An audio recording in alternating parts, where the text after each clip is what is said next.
Bonjour à toutes et à tous et bienvenue pour votre parenthèse inspirante sur ma chaîne Anamasté. Ici, je vais vous parler d'un livre que j'affectionne particulièrement qui s'intitule « Se ressourcer avec les pierres et les cristaux » de Gérard Casals. Il va par exemple nous expliquer comment une chose aussi banale qu'une pierre peut entrer en résonance avec nous, avec notre corps physique et avec nos émotions. De par la formation de la pierre, de son système cristallin et même de sa couleur, la pierre va avoir des propriétés différentes. Et dans certains cas, il y a des mises en garde sur les pierres que nous ne devons pas utiliser. Par exemple, pour les enfants, les pierres rouges ne sont pas du tout indiquées, car elles vont libérer encore plus d'énergie que ce qu'ils ont déjà. Au contraire, pour une personne dépressive, c'est-à-dire où l'énergie est gaspillée et va un petit peu partout, il va falloir faire ancrer cette personne et donc aller vers des pierres qui ont un système cristallin bien défini, bien structuré.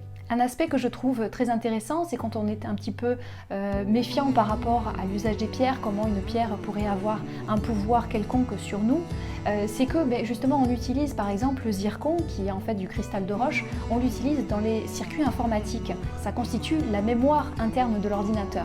C'est intéressant. Il y a également tout un chapitre sur la purification des pierres, comment les dynamiser. Par exemple, un cristal de roche, il va falloir le mettre au soleil pour qu'il se charge, qu'il se recharge. Au contraire, une améthyste, si vous la mettez au soleil, elle va dépérir, la couleur va se faner, va devenir de plus en plus claire.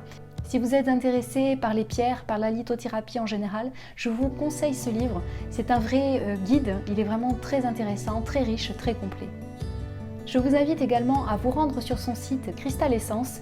Vous pouvez acheter les yeux fermés, la qualité des pierres est magnifique. Voilà, cette vidéo est terminée, j'espère qu'elle vous a plu, dites-moi en commentaire. Il ne me reste plus qu'à vous dire Namasté.